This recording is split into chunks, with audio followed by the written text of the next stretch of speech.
asas é o meu abrigo, meu lugar secreto. Só tua graça me basta e tua presença é o meu prazer.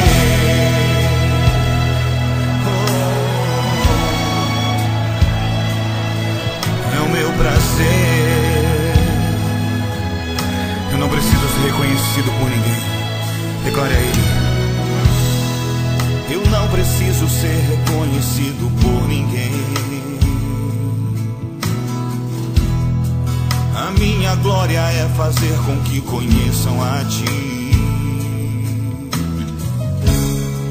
e que diminua eu, para que Tu cresças, Senhor, mais e mais.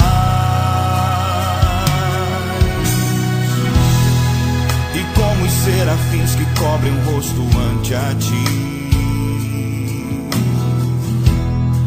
escondo o rosto para que vejam tua face em mim e que diminua eu, para que tu cresças, Senhor,